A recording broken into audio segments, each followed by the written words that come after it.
10 लाख असले तरी मी लढणार आहे. कारण मी काय शेतकऱ्याचा पोरग आहे, मी खानदानी शेतकऱ्याचा पोरग आहे. मला काय असेल पब्लिकच बघायचं नसलं काय नसतं माझं, हे खरं आहे. पण यांना पाडायला एवढी पब्लिक खूप झाली, पाडायला यांना खूप झाली एवढी पब्लिक खूप.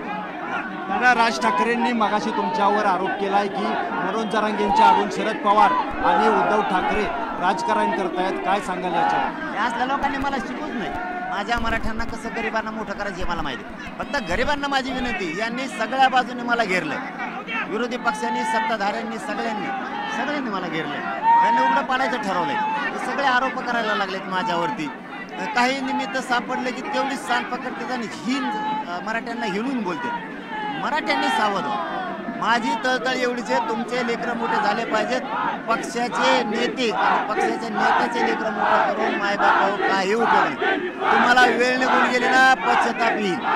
गोरगरीब मराठ्यांना हात जोडून सांगतो तुम्हाला पश्चाताप येईल. तुम्हाला हातातले कामं फेकून सगळ्या क्षेत्रातल्या मराठ्यांनी एक होत, म्हणजे नोकरदार वर्ग असेल, व्यावसायिक असेल, शेतकरी मराठा असेल, तुम्ही जर एक नाही झाले तर तुमचे लेकरं तुम्हाला कधीच माफ करणार नाही. कोणता नेता काय भेजाय त्याला आपणच मोठं केलं, काय करेल तो? आणि जर यांनी अशीच गोरगरीब मराठ्यावर दहशत ठेवली, मराठा घरात बसून राहील. पण मतदानाच्या दिवशी यांचा कार्यक्रमच लावणार, यांच्या विरोधात मतदान करणार. म्हणजे करणार. मी ज्याला पाडा म्हणलोय त्याला मराठी पाडल्याशी सोडणार. कारण मी प्रेम बघतोय.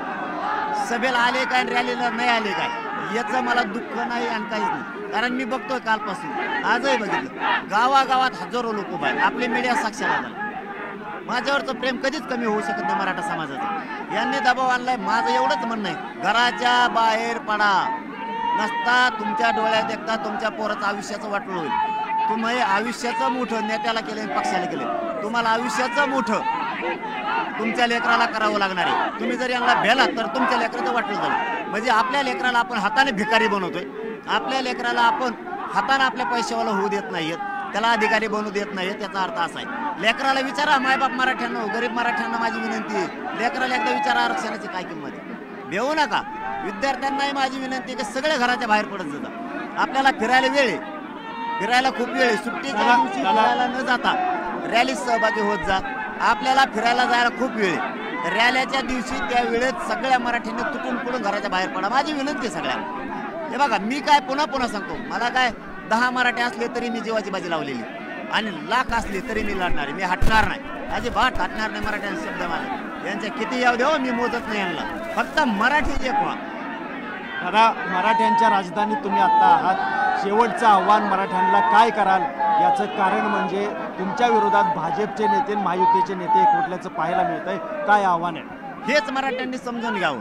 मी गोरगरिबांच्या लेकराचं काम करतो. गोरगरीब मराठ्यांचे लेकर मोठे करायचं म्हणतो. त्यांची इच्छा आहे याला संपवायचा.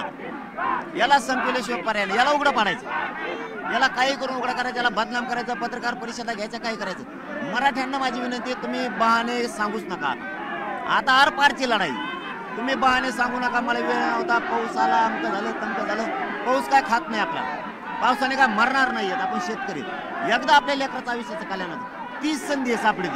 मी सातारकरांच्या मनापासून आभार मानतो. दोन्ही बाजू दुतर्फा फुल झाल्यात मागं पुढे. कारण मराठ्यांना झुगारून द्यावं लागणार आहे दहशत यांची. तुम्ही जर दहशत यांची झुगारली नाही तर आपलं वाटलं झालं म्हणून समजा. पोरांना अन्यायाचा घटका मोजायला लावू नका. पोरांना रडताना बघू नका आरक्षण नसल्यामुळे. 1% हुकवलं पोरग म्हणून ढसा रडतंय, आत्महत्या करतंय, ते बघायची वेळ येऊ द्या नका मायबाप मराठ्यांनो. श्रीमंत मराठ्यांपासून व्यावसायिक गरीब मराठ्यांना माझी विनंती, घराच्या बाहेर पडा. नोकरीला 1 दिवस गेले काय फरक नाही पडत, शेतात 1 दिवस कामाला नाही गेले काय फरक पडत नाही. पण आपण जर असं रॅल्यात सभेत सहभागी नाही झालो तर हे हिनवायला लागलेत आपल्याला. मराठी एक होत नाहीत, आमकं झालं तमकं झालं. हे भंगार लोकांना बोलायची वेळ येऊ देऊ नका मराठ्यांनो. माझी विनंती आहे तुम्हाला. मी पुन्हा सांगतो, मी 10 बी असले तरी लढणारे, लाख बी असले तरी लढणारे. मी मात्र हटत नाही. मी यांना मोजित नाही. सगळे पक्ष एकत्र राहू द्या. यांच्या छाताडावर बसतो. माझे मराठी काफी आहेत, एवढेच यांना आहेत, एवढेच काफी आहेत की यांना जिल्ह्यात हे सगळे नेते पाडायला खूप झाले. हे पाडू शकते सगळ्याला. आता आरक्षणाचा निर्णय नाही झाला, सगळे सोयऱ्यांचा निर्णय नाही झाला तर मात्र आपले उमेदवार उभे करणार का आपण? हे 29 तारखेला महाराष्ट्रातला मराठा समाज आंतरवाली देणार आहे. त्या दिवशी आम्ही ठरवलं पाडायचे का उभा करायचे. पण माझा मराठा समाज सगळ्या पक्षातल्या नेत्याला पाडू शकतो एवढी माझ्याजवळ ताकद माझ्या मराठ्यांनी मला दिलेली. जरी ते यांना भेडिलं घाबरिलं दहशत आणली राजकीय नेत्यांनी, तरी माझ्या मराठा समाजात धमक आहे की ते घरात बसतील पण मतदान करणार. मग शिक्षक असू द्या, नोकरदार कोणताही असू द्या, डॉक्टर असू द्या, वकील असू द्या, कोणत्या क्षेत्रातला असू द्या, महसूलमध्ये मराठा असू द्या, व्यवसायात असू द्या, व्यापारात असू द्या, हमाली करणारा असू द्या, रिक्षा चालवणारा असू द्या, गोरगरीब शेतकरी मराठा असू द्या, ह्यो घरात बसणार, शेतमजूर मराठा असू द्या. पण ह्यो मी सांगन त्याच उमेदवाराला मतदान करून पाडणार म्हणजे पाडणार. मी आज IPN लोकमतला राजधानी साताऱ्यातून शब्द देतो राज्यातल्या मराठ्यांना आणि नेत्यांनाही राजधानी साताऱ्यातून सांगतो, मी सांगल ते जर उमेदवार नाही पाडला तर नाव बदलून ठेवू.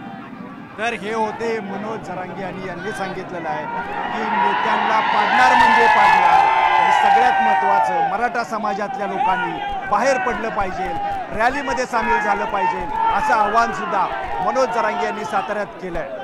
कॅमेरामॅन संदीप समी, सचिन जाधव, न्यूज 18 लोकमत, सातारा.